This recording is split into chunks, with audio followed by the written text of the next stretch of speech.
What's happening, mixed martial arts fanatics? Ryan Thomas here for a special edition of the Thomas Take Sports Podcast. I'm joined by a great friend of the show, great buddy of mine, Kyle Hughes, to recap everything that went down at UFC 259.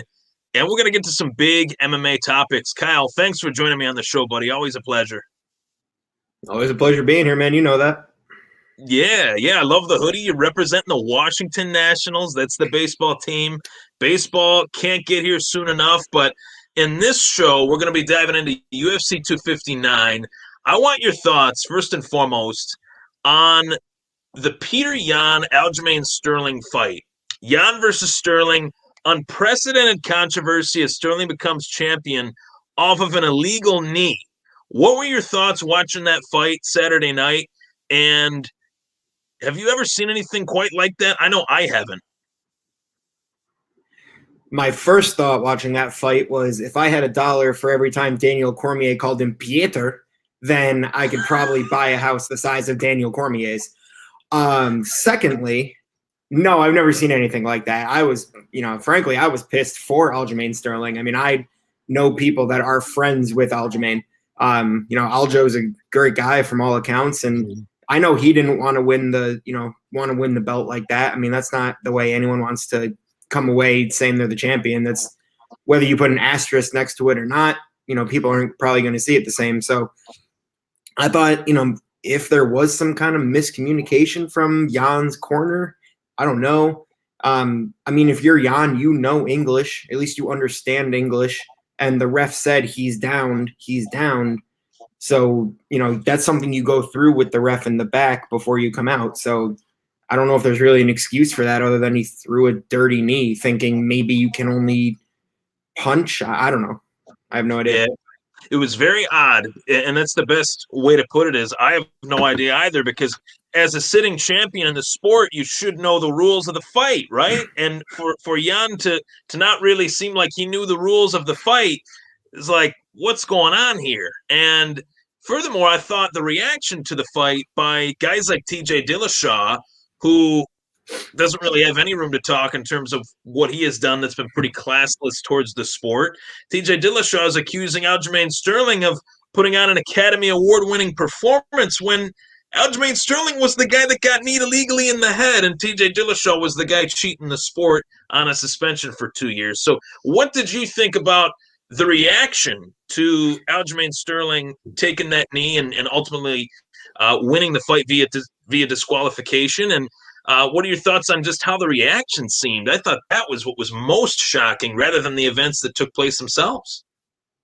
Yeah, well, I mean, first of all, you look at someone like Dillashaw who, first of all, I'll say three things on that whole segment. One is it should never even come down to Aljo's decision.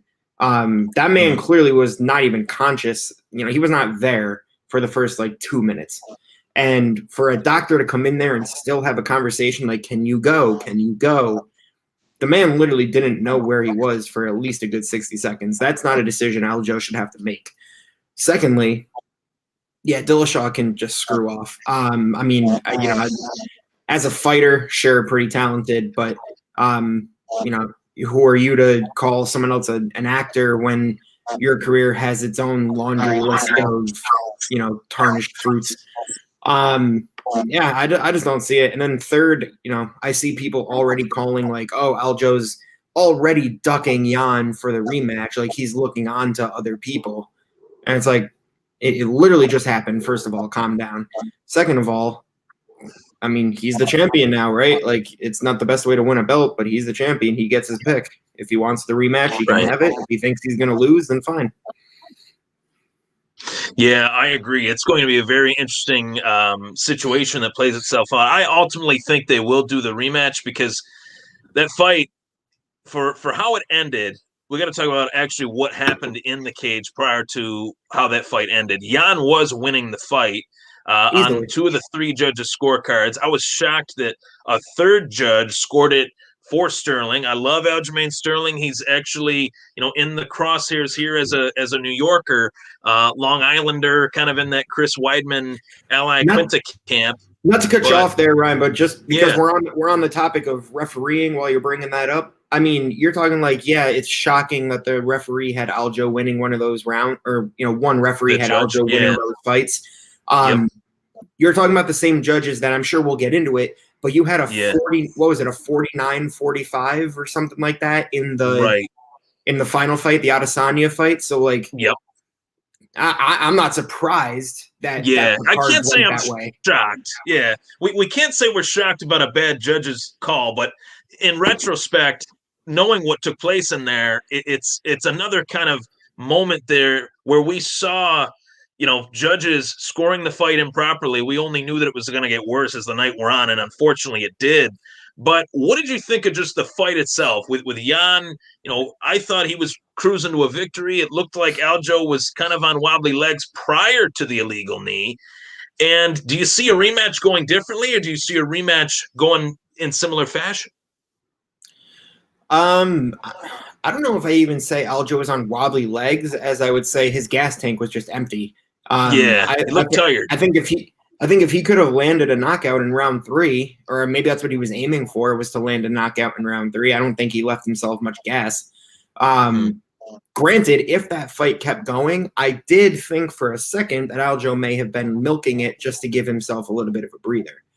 Like if they kept going, I would have understood that at least a little bit. But yeah, no, same thing. I thought Jan was winning honestly handedly. Like I had it, I would have had Jan winning the cards there as well. And if that went another round, Jan might have won by knockout. I don't know if Aljo had much left in him. So I think Sterling definitely got saved by the bell, saved by the knee. I hope they run it back. I don't know if a rematch would go any differently. I think it's going to be up to Aljo to adjust his game plan. Yeah, there's definitely adjustments that have to be made on his end, and as far as Jan's end, know the damn rules. Know the rules. Just don't knee a guy in the face when he's down. Don't blatantly knee him in the head. That was terrible. Co-main event, and we're going through the 3 title fights. It's a rarity in mixed martial arts history where we have not 1, not 2, but 3 title fights on one card. This card was very special. The second title fight was the co-main event between the greatest female fighter to ever walk the face of the planet in any version of combat sports, whether it's MMA, boxing, you name it. Amanda Nunes versus Megan Anderson. The Lioness roars to victory. Kyle, how impressed were you with Amanda Nunes just going out there and taking care of business, making easy work, dare I say, out of Megan Anderson? Megan Anderson didn't even look like a challenge for her. Is it bad to say I'm not impressed? Like, is it bad to say that's what I expected going into that fight? I mean, really, like maybe not that quickly. Sure. I was a little surprised that it was literally, I think DC actually said it best. It was essentially a no contest. You essentially put them out there. She defended her belt as a mom. They both got their payday. End of fight. So no, I'm not really impressed. I mean, I said it to you immediately after the fight. Not only is she the greatest female combat sports fighter, ever of all time, I would 100% stand on the hill that she is the greatest mixed martial artist of all time. I'm willing to put her above GSP. I'm willing to put her above John Jones in the pound for pound. Frankly, I think if you're talking top 3, I think you got to go Habib, not in this order, but Habib, GSP, and Nunes. So I'm not surprised. I thought that's exactly how it was going to play out. It's tough for me to rank anybody against George. That's my guy. Everybody knows that's my guy. But I will say she belongs not just in the greatest, female fighter of all time conversation. She belongs in one of the greatest fighters, period. And you look at who she's beat, and I can't really say I'm shocked that she won the way she did, but it's almost like she never ceases to amaze me with how she performs. She whooped Ronda Rousey, whooped Miocic Tate, whooped Holly Holm, whooped Cyborg. She finished all of those girls. Those 4 ladies arguably belong in the UFC Hall of Fame. And the fact that she finished all of them, she didn't just fight them, she finished all of them. I can't say I'm too shocked by her performance against Megan Anderson, but man, I'm starting to say not just the greatest at 135 as a female, not just the greatest at 145 as a female, but dare I say it, I think she could beat some of the men in this UFC 135, 145-pound division. And Cub Swanson, a longtime UFC featherweight, tweeted as such. I agree with him. She has all the intangibles to win any fight against anyone in between 135 and 145 pounds. So, yeah, what do you think is next for Amanda Nunes? If you were to pick an opponent, I mean, she's practically cleaned out 135 and 145. What do you think is next for her? I'm gonna be honest. I don't remember the name. I saw there was one girl that tweeted her name out there after the fights and said like, "Hey, Lioness, roar at me next" or something like that. I just don't remember her name. Juliana Pena. Juliana Pena. Yep, that's the one. Yep. So get Pena in there. Sure, why not? I mean, I don't know if it goes any differently, but if you need someone for her to fight, give her someone to fight. And then I think you have to go. I don't know if it was DC that said it or if it was Joe Rogan. I think it was Joe Rogan. You have to hire someone off the streets, right? You have to poach someone from another promotion, Bellator, I don't know, bare knuckle boxing, whatever. You have to get somebody that's competitive because she's wiped out the entire division twice over. There's two ladies that come to mind when you bring that up, and I'm very thankful that you brought that up. Two ladies that come to mind. There is Clarissa Shields, who is a Olympian boxer who is training at Jackson Wink with Mike Winklejohn and Greg Jackson, two world-renowned mixed martial arts coaches. They've coached champions, the who's who. And then there is Kayla Harrison, who is in the Professional Fighters League. She is a gold medalist judoka practitioner. She's a hell of a fighter. She's transitioned to mixed martial arts, I should say, in very, very good fashion. Those are the two names that I'm thinking of in terms of names that they could put her against, beyond her UFC career, if, within the UFC that aren't UFC fighters, I should say. So I'm really glad you brought that up. Those are two ladies for MMA fans out there that, you should definitely keep your eye on in terms of their fighting acumen. So Amanda Nunes, can't say we're impressed. We just understand that she's the GOAT. She's the best there is, best there was, best there ever will be. And obviously, last and certainly not least, Jan Blachowicz versus Israel Adesanya, a rarity in mixed martial arts, a champion versus champion bout. Jan Blachowicz, though, gets it done. He stops Izzy from becoming a champ, retaining the UFC light heavyweight title. Hands Israel Adesanya's first career loss. Kyle, what were your thoughts on the fight? I thought Izzy could do it.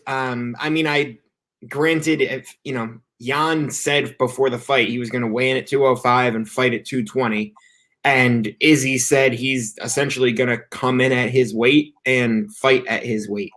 So I think we really saw Izzy weigh in and fight at about 200 pounds. I don't have any issues with it. I thought Izzy, really gave a good fight. I'm an Adesanya guy. I love him to death. I think he still runs the 185. I don't think it's any competition down there. I just think you're dealing with bigger guys at the 205. There's a different fight style, a different mentality. And honestly, whenever Jan got Adesanya into the ground, it was done. And that's ultimately what won him the last two rounds. I get the sense too, like my thoughts kind of as the days have kind of gone on after this fight, I get the sense that it might sting, obviously, that you get a loss on your record, your first loss, you're no longer undefeated, but you didn't lose at your natural weight class. You lost. I don't think he cares. So yeah, I don't think he cares. That sense. Yeah, and I like that about Izzy. I like that he's very, I guess you could say, down to earth in terms of how he looks at his career. He's not putting too much pressure on himself. And as you said, it doesn't take anything away from what he's done at 185. He can go back down to 185. I don't think there are as many challengers down there like you alluded to. We got Whitaker and Costa fighting, which is a great fight. But the winner of that fight to get a quick turnaround against Izzy again when Izzy's already beaten both of those guys pretty soundly, it's a tough sell for me. If there was a fighter at 185 pounds, I want your thought on this. If there is a fighter out there, I would like to see Israel Adesanya fight Darren Till if Darren Till can get past Marvin Vettori. What are your thoughts on that? I could see that. I've seen them pushing that a little bit. Mhm. Yeah, I could see Adesanya too. I mean, Adesanya's been calling for it just because I think to him, it's someone new. It's someone he hasn't beaten. I would like to see a Jared Cannonier. Yeah, I Derek think I Cannonier. think I think Cannonier could at least put up a good fight. I don't know if he'd necessarily win, but I think Cannonier would put up a good fight. So I think it's got to be one of those two. I'm not going to put Adesanya on a Nunes level and say he's the greatest 185, but I mean he's definitely in that It's close. conversation. He's basically undefeated in that weight class, and I mean he's still undefeated in that weight class. He's basically undefeated in his whole career. So who else you almost have a similar conversation? Who do you put up against him? You just got to put up a fresh face and hope for the best. That's one of those cases where like eras kind of matter. Where if Anderson Silva in his prime fought Izzy in his prime, like right now, that's the best fight of all time, striking wise. But unfortunately, when they did fight, Anderson Silva was a little bit long in the tooth, obviously. So we won't really know which one was better. That's just a victim of time. But Father Time's undefeated, man. So we got into what's next for Izzy. What do you think is next for Jan after this? I thought this was an ultra impressive performance from both guys. It was an extremely close fight. I did have Jan winning it that fifth and final round. Usually that fifth and final round, if you're not finishing the champ, it's as the challenger, it's tough to get that decision. But Jan fought very smart. He got Izzy down to the mat. He was able to impose his will in the last 2.5 minutes of that fifth and final round. So what do you think is next for Jan?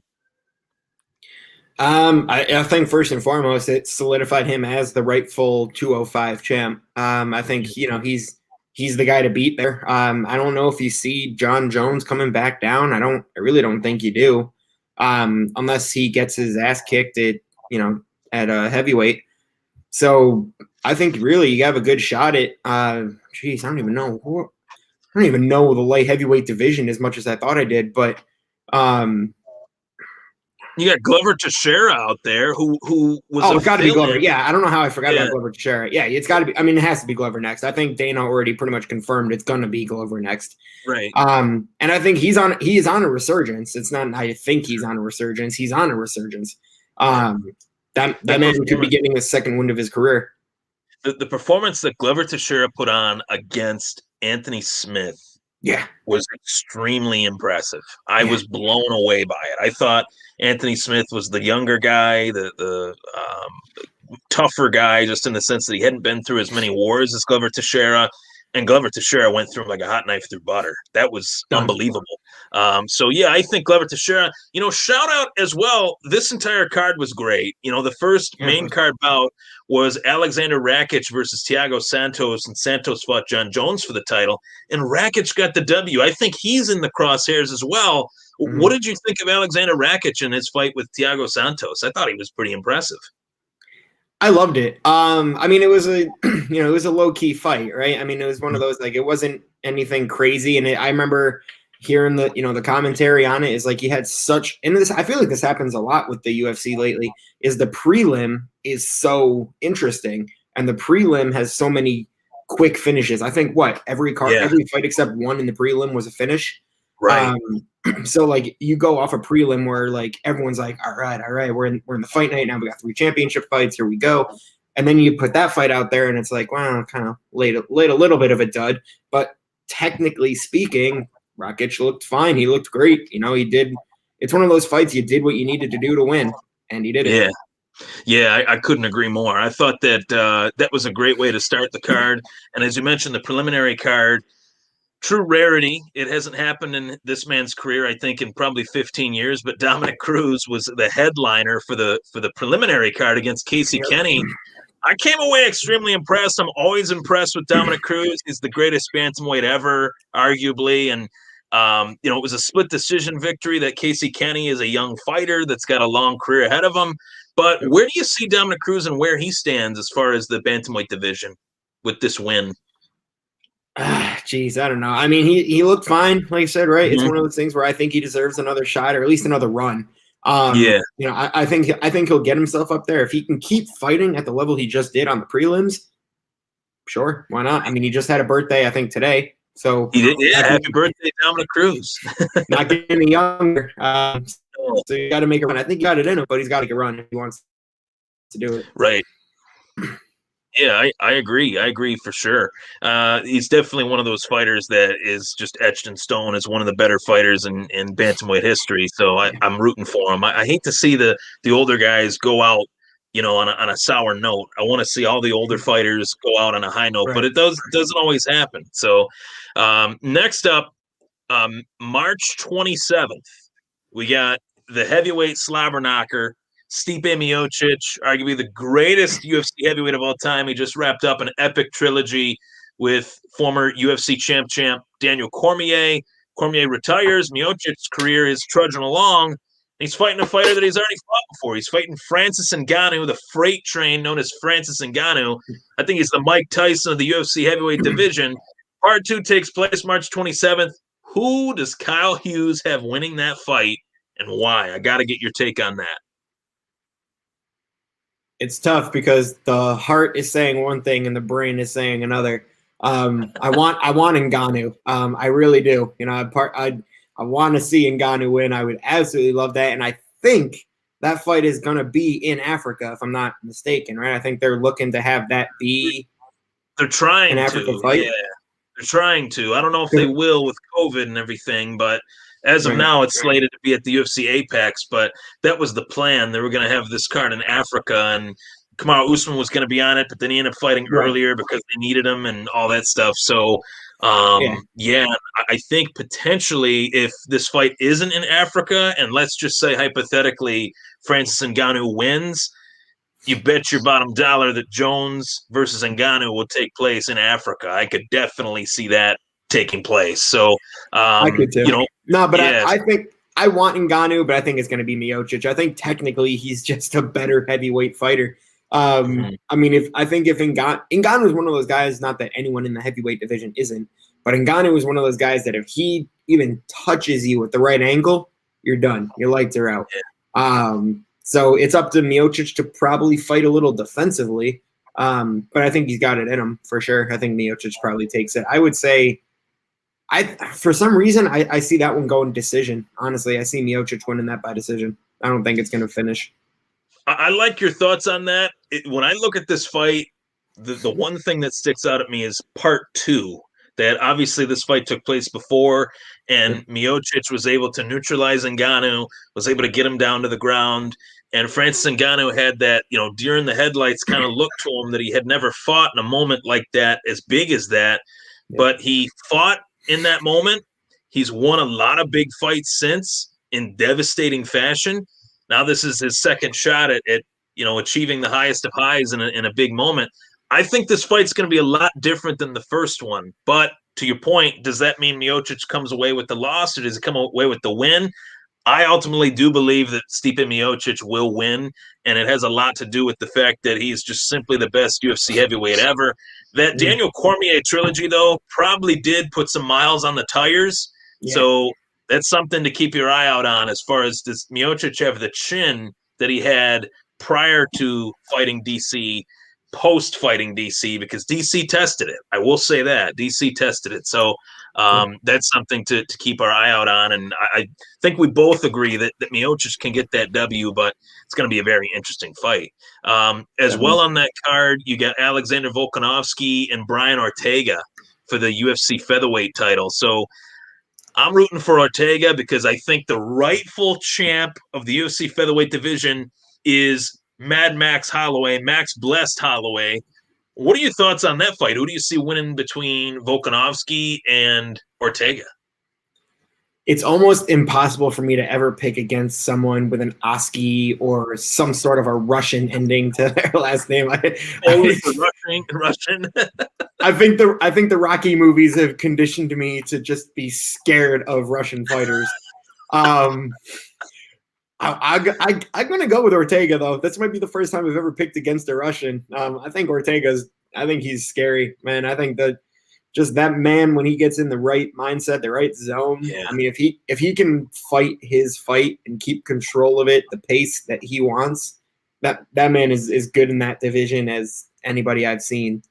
I think Ortega has what it takes to get it done. I think he can. I hope he does. I do like him. He had that one, really bad performance against Max Holloway, but who doesn't? I mean, just ask Calvin Kattar. Max Holloway is a gem in his own right. So, Oh yeah.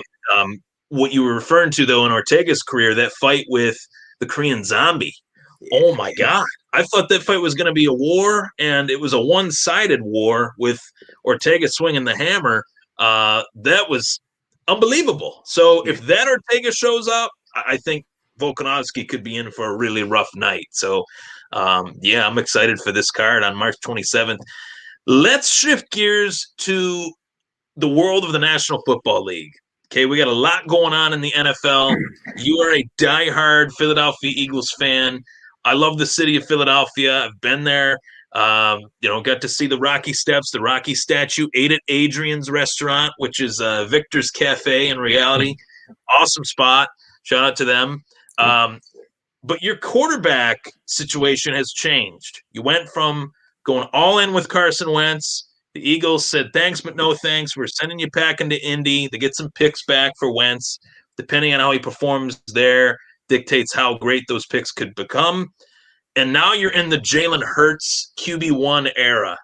What are your thoughts from an avid Philadelphia Eagles fan to a Buffalo Bills fan who knows a thing or two about quarterback controversies? What are your thoughts on Wentz being moved and Hurts being the new quarterback for the city of brotherly love? My initial thought is, dear God, send help. Please send help. I'm so scared for the next few years, and it's going to be such a long few years. I don't think I've seen a team fall from grace as hard from winning a Super Bowl to literally being a laughingstock of the NFL in 3 seasons. I'm scared, man. I'm not going to enjoy the next couple of years. I'm really not. I think it needed to happen, though. I think when Wentz's relationship with Peterson got fractured, I was the first one saying, keep Wentz if you can, because I still saw talent in him. I still think he's a talented quarterback. Get rid of Peterson. I'm totally fine getting rid of Peterson. I think he got way too much credit for the Super Bowl run anyway. People are trying to put it like it was, his idea calling Philly special, and it was really like Nick Foles running up like, let's try something new. Trey Burton. I don't know. Yeah, exactly. And Trey Burton with the I don't know. Yeah. I think he got a little too much credit, and I think it went to his head. I think he thought he was the new mastermind of the NFL, and I think he's one of the.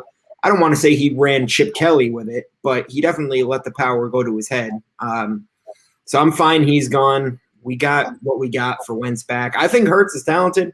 I said this before. I think he really reminds me of a Michael Vick type quarterback. And as long as I think they can get Hurts' quarterbacking skills refined a little bit, I say just like they did with Wentz, let Wentz be Wentz, let Hurts be Hurts, let him run if he needs to. He's obviously got an arm to him. He should have beat Washington at the end of the year. That was Peterson's last straw. So I'm scared. Send help. Correct me if I'm wrong. Just my observation. Okay. I feel personally that Carson Wentz really got the shit end of the stick. And I say that, PG-13, there might be kids watching this, will say the short end of the stick. Sorry to the moms and dads out there. But I really feel like Carson Wentz got the crap end of the stick. And here's why. I thought Carson Wentz was an MVP candidate. When they went on that run prior to Carson Wentz going down, he was a legitimate MVP candidate, just like Josh Allen was this past year. Had his breakout season, had a season that the Philly fans were ready to adopt him as their favorite son. He gets hurt. Nick Foles takes the reins and does what he did.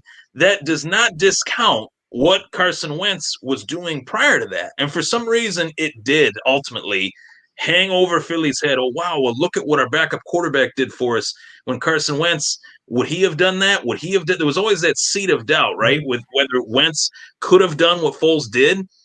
And I don't think that's fair. I didn't think that was fair then. I don't think that's fair now. And now seeing Wentz get traded to the Colts as an Eagles fan who believed in Carson Wentz, as many Eagles fans did, do you feel a sense of solace, though, that Wentz got traded to the right fit I feel like he's a guy that you want to root for, whether he's on your team or was on your team.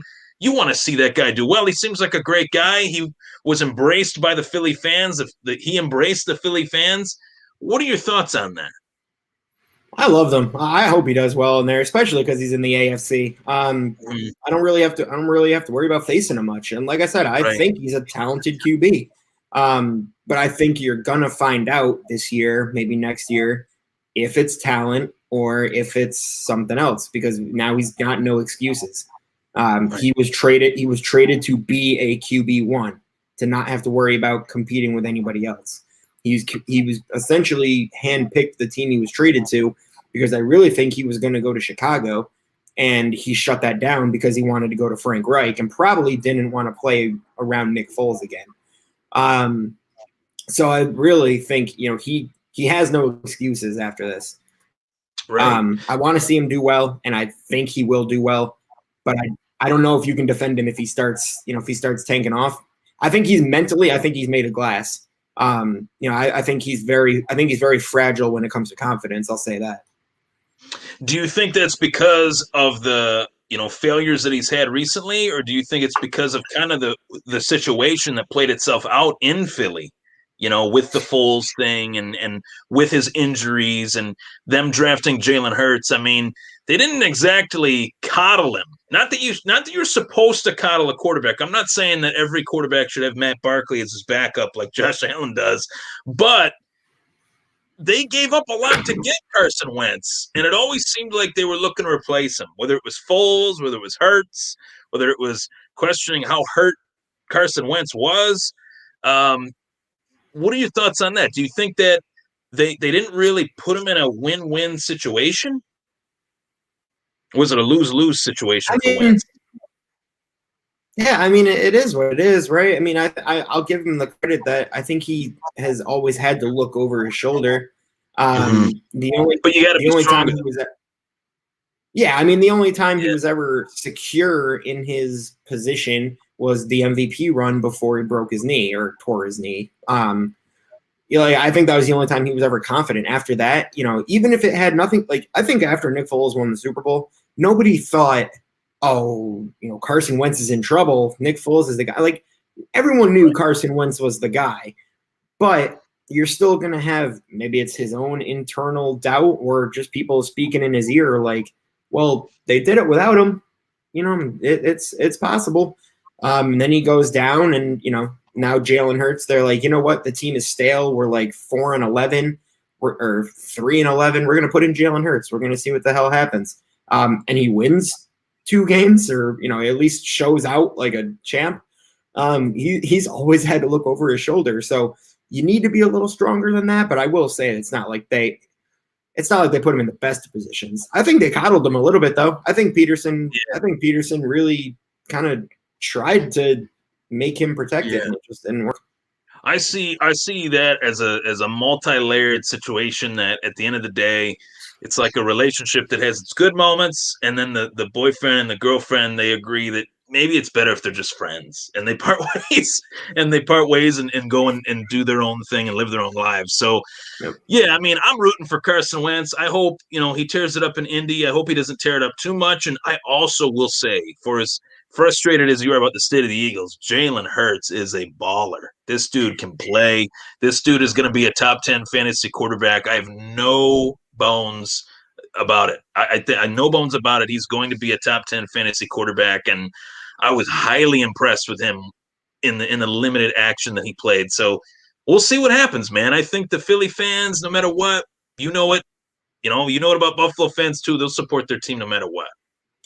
Yeah, Philly's a little tough because I don't think, even in Buffalo, I don't think you'll see, unless it's the Sabres, but granted the Sabres have they've earned their damage.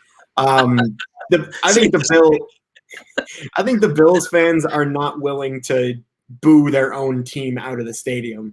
The Bills fans understand when stuff's going wrong, and they'll drink about it afterwards. Philly fans are ruthless, that's for sure. They're ruthless. Philly fans will start a fist fight with Jalen Hurts after a game if he even looks at them wrong. So wasn't there a story about Philadelphia Eagles fans? They beat up Santa at the game. They Threw yeah snowballs at him. they started Was that throwing it? snowballs at Yeah. Santa, at a Christmas game. Yeah. How could you do that? Like that's just crazy to me. But that's part of the reputation. It's awesome. It is what it is. Broad Street bullies. They don't call them that for nothing. So yeah, Kyle, thanks for joining me on the show, buddy. It's always a pleasure. Throw out your social media so people can throw you a follow. Dude, I feel like I changed my Twitter. I'm pretty sure last time I checked it was _ Kyle Hughes.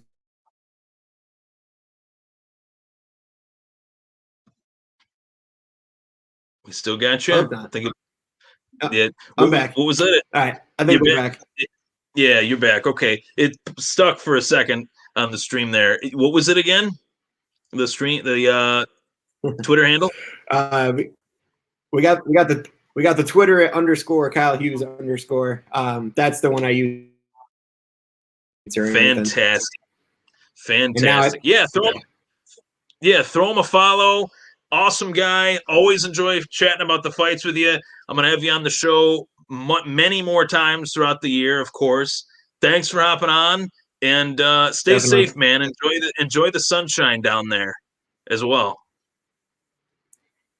Hey, taking a little bit of a vacation, so we're gonna see how it goes. But I appreciate it.